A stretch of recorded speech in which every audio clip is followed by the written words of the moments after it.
एक मुलाकात और बदल सकते हैं वैश्विक समीकरण। नई दिल्ली में प्रधानमंत्री नरेंद्र मोदी और साइप्रस के राष्ट्रपति निकोस क्रिस्टोडोलिड्स की बैठक ने कूटनीति की दुनिया में अब नई चर्चा छेड़ दी है। दोनों देशों के बीच अब स्ट्रैटेजिक पार्टनरशिप बन चुकी है और इसे भारत के बड़े वैश्विक गेम प्लान का एक हिस्सा माना जा रहा है। लेकिन कैसे, इसे विस्तार से आज समझने की कोशिश करेंगे। और अब बॉर्डर पर होगा हाईटेक पहरा। पाकिस्तान और बांग्लादेश सीमा को स्मार्ट बॉर्डर बनाने का प्लान पूरा तैयार कर लिया गया है। कैसे रुकेगी घुसपैठ और क्या है पूरा गेम प्लान जिसके लिए शाह ने कमर कस ली है, पूरी तैयारी कर ली है, इस पर भी चर्चा करेंगे आज के शो में। और कहावत है कि जिसकी लाठी उसकी भैंस, तो उत्तर प्रदेश में सत्ता के लिए ये कहावत अब अपने रंग में आती दिख रही है। आखिर अखिलेश यादव ने ऐसा क्या कहा जिसने कांग्रेस से लेकर पूरे इंडिया ब्लॉक में हलचल मचा दी है। उत्तर प्रदेश की राजनीति में एक बार फिर गठबंधन बनाम नेतृत्व की जंग तेज होती दिख रही है। इस पूरी बात को समझेंगे आज के शो में। नमस्कार, खबर प्रधान शो देख रहे हैं आप और मैं हूं आपके साथ संगीता श्रीवास्तव।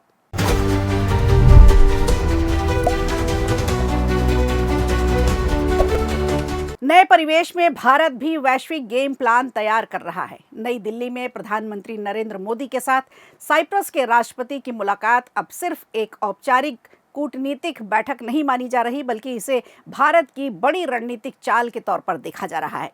दरअसल दोनों देशों ने अपने रिश्तों को अब स्ट्रैटेजिक पार्टनरशिप का दर्जा दे दिया है। यानी अब ये संबंध सिर्फ दोस्ती और कूटनीति तक सीमित नहीं है, बल्कि व्यापार, निवेश और वैश्विक राजनीति के बड़े समीकरणों से जुड़ गए हैं। प्रधानमंत्री नरेंद्र मोदी ने इस मौके पर साफ कहा कि आने वाले 5 सालों में भारत और साइप्रस के बीच निवेश को दुगना करने का लक्ष्य रखा गया है। यानी अब रिश्तों की रफ्तार और भी तेज होने वाली है। ये बैठक दिल्ली के हैदराबाद हाउस में हुई, जहां प्रधानमंत्री नरेंद्र मोदी ने राष्ट्रपति निकोस और उनके प्रतिनिधिमंडल का गर्मजोशी से स्वागत किया। मोदी ने यह भी याद दिलाया कि पिछले साल साइप्रस दौरे के दौरान उन्हें वहां का सर्वोच्च सम्मान दिया गया था।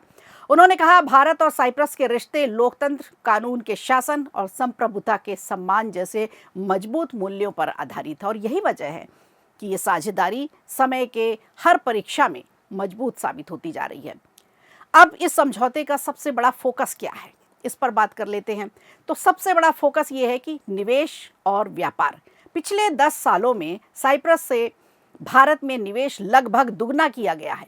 अब लक्ष्य ये है कि अगले 5 सालों में फिर दोगुना किया जाएगा। कहावत है, जहां भरोसा होता है वहीं विकास की नींव मजबूत होती है। इस मुलाकात को खास इसलिए भी माना जा रहा है क्योंकि साइप्रस यूरोपियन यूनियन का सदस्य है।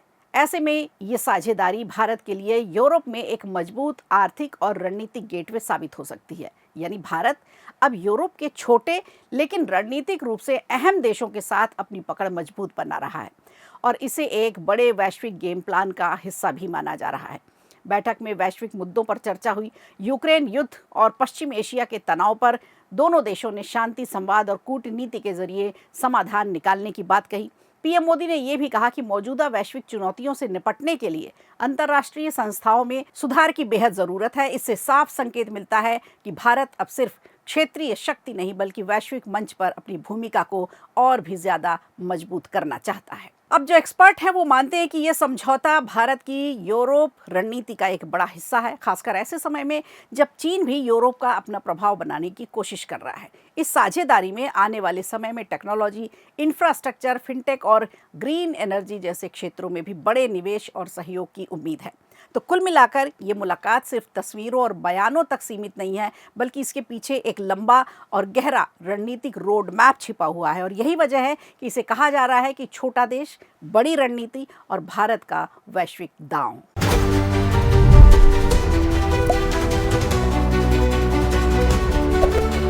और बात कर लेते हैं अब सीमा पर बदलाव की बड़ी तैयारी की जा रही है। निगरानी होगी पहले से कहीं ज्यादा सख्त। देश की सुरक्षा को लेकर एक बड़ा गेम प्लान सामने आया है, जिसे लेकर पूरे सिस्टम में हलचल तेज हो गई है। गृह मंत्री अमित शाह ने साफ संकेत दे दिया है कि भारत की सीमाओं को अब पूरी तरह से स्मार्ट बॉर्डर मॉडल के तौर पे देखा जाएगा। यानी अब बॉर्डर पर सिर्फ जवान नहीं बल्कि हाईटेक तकनीक भी 24 घंटे निगरानी करेगी। ये बयान उन्होंने बीएसएफ के संस्थापक केएफ रुस्तम जी की स्मृति में आयोजित एक कार्यक्रम में दिया। यहाँ उन्होंने बताया कि पाकिस्तान और बांग्लादेश से लगी सीमाओं को आधुनिक तकनीक से पूरी तरह से लैस कर दिया जाएगा। इस नए मॉडल में हाईटेक कैमरे होंगे, राडार, सेंसर, सर्विलांस सिस्टम और रियल टाइम मॉनिटरिंग भी शामिल होगी। यानी अब सीमा पर हर हलचल पर पल पल की नजर रखी जाएगी। सरकार का लक्ष्य है कि इसी साल दोनों सीमाओं पर स्मार्ट फेंसिंग होगी। इंटीग्रेटेड बॉर्डर मैनेजमेंट सिस्टम बड़े स्तर पर लागू किया जाएगा। इसके लिए जमीन आवंटन का काम भी तेजी से चल रहा है। गृह मंत्री ने बताया कि पश्चिम बंगाल सरकार ने इस परियोजना के लिए जरूरी जमीन उपलब्ध करा दी है। नई व्यवस्था लागू होने के बाद सीमा पर घुसपैठ, ड्रोन गतिविधियां, मवेशियों की तस्करी, ड्रग्स और भी जो अवैध गतिविधियां होती हैं उन पर नजर रखी जा सकेगी। सुरक्षा एजेंसियों को रियल टाइम अलर्ट मिलेंगे, जिससे जवाबी कार्रवाई तेज होगी। देखा जाए तो 5 दशक पुरानी ये समस्या अब खत्म होने की कगार पर है और देश तेजी से नक्सल मुक्त भारत की ओर बढ़ रहा है। सबसे महत्वपूर्ण है कि हमने आगे के खतरों को भी देखना पड़ेगा। हमारी जिम्मेदारी है कि देश के उस पार से कृत्रिम तरीके से जनसांख्यिकी में जो बदलाव किया जा रहा है घुसपैठ के द्वारा, उसको रोकने के लिए सतर्क और सजग रहना पड़ेगा।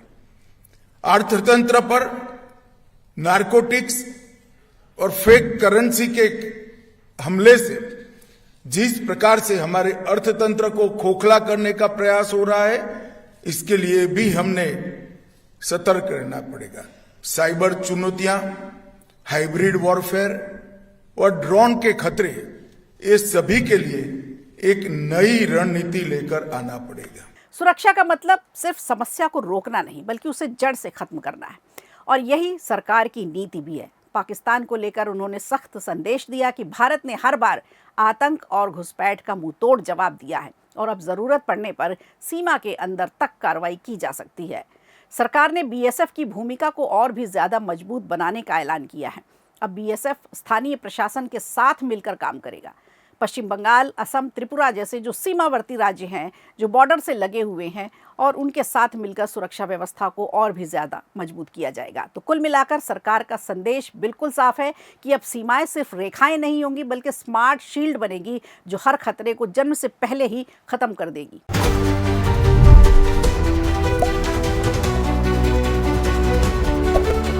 और सिर्फ सीट नहीं, जीत की करो बात, ये बयान आया है उत्तर प्रदेश से। ये सिर्फ एक बयान नहीं है, बल्कि 2027 यूपी के चुनाव के पहले की सियासत का एक बड़ा इशारा है। आखिर अखिलेश यादव ने ऐसा क्या कहा जिसने कांग्रेस को लेकर पूरे इंडिया ब्लॉक में हलचल मचा दी? उत्तर प्रदेश की राजनीति में एक बार फिर गठबंधन बनाम नेतृत्व की जंग तेज होती दिख रही है। समाजवादी पार्टी के मुखिया अखिलेश यादव ने सीट शेयरिंग को लेकर बेहद साफ और दो टूक संदेश पहुंचा दिया है। उन्होंने कहा है, बात सीट की नहीं है, बात जीत की है। यानी सीधा संकेत कि राजनीति अब सिर्फ हिस्सेदारी में नहीं होगी, कुर्सी तक पहुंचने का रास्ता बनाना होगा। अखिलेश यादव ने दावा किया है कि समाजवादी पार्टी ने उत्तर प्रदेश की सभी 403 विधानसभा सीटों पर मजबूत संगठन खड़ा कर लिया है। हर जिले पर, हर विधानसभा क्षेत्र में, हर बूथ तक पार्टी का एक नेटवर्क तैयार है। उनका कहना है कि जो भी दल समाजवादी पार्टी के साथ गठबंधन करेगा, उसे एक मजबूत संगठनात्मक ढांचे का फायदा मिलेगा। लेकिन इसके साथ ही उनका संदेश भी साफ है कि जिसकी लाठी उसकी भैंस, यानी मैदान में से जितनी जिसकी पकड़ मजबूत होगी, असली खिलाड़ी वही होगा। ये बयान ऐसे समय पर आया है जब समाजवादी पार्टी और कांग्रेस के बीच सीट शेयरिंग फॉर्मूले पर बातचीत चल रही है, लेकिन अभी तक कोई अंतिम सहमति नहीं बनी है। यानी अभी दाल में काला कुछ जरूर है। इस बीच राजनीतिक हलचल और बढ़ गई जब खबरें सामने आई कि कुछ कांग्रेस नेता बसपा सुप्रीमो मायावती से भी मिलने पहुंचे। हालांकि ये मुलाकात नहीं हो पाई, लेकिन सियासी गलियारों में बाजार जरूर गर्म हो गया। कहा जाने लगा कि कांग्रेस बसपा को भी गठबंधन में लाने की कोशिश कर रही है और यहीं से पूरा समीकरण और भी ज्यादा जटिल हो जाता है, क्योंकि राजनीति में जब ज्यादा खिलाड़ी हो जाएं तो तालमेल की जगह टकराव शुरू हो जाता है। अखिलेश यादव का ये बयान सिर्फ एक टिप्पणी नहीं माना जा रहा, बल्कि कांग्रेस के लिए एक सीधा संदेश दिया जा रहा है। यानी गठबंधन अगर आगे बढ़ाना है तो सिर्फ सीटों की गिनती नहीं होगी, जीत की गारंटी भी होगी। समाजवादी पार्टी के मुखिया साफ संकेत दे रहे हैं कि उत्तर प्रदेश में समाजवादी पार्टी का रोल बड़े भाई जैसा रहेगा और जो भी दल साथ आएगा उसे छोटा भाई ही बनना पड़ेगा। उसे सपा के मजबूत स्तरीय नेटवर्क का फायदा भी मिलेगा। जब जमीन पर उसका योगदान भी मजबूत होगा, तभी वो सपा के साथ आ पाएगा।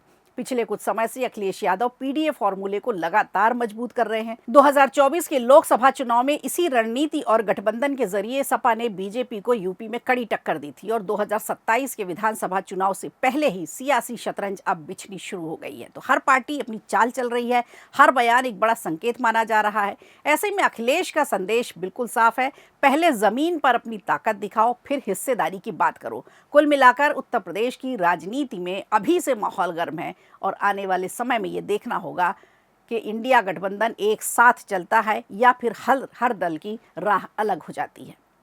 तो खबर प्रधान शो में आज के लिए इतना ही। दीजिए इजाजत, नमस्कार। वीडियो अच्छा लगा हो तो लाइक कीजिए, शेयर कीजिए और कमेंट बॉक्स में हमें ज़रूर बताइए।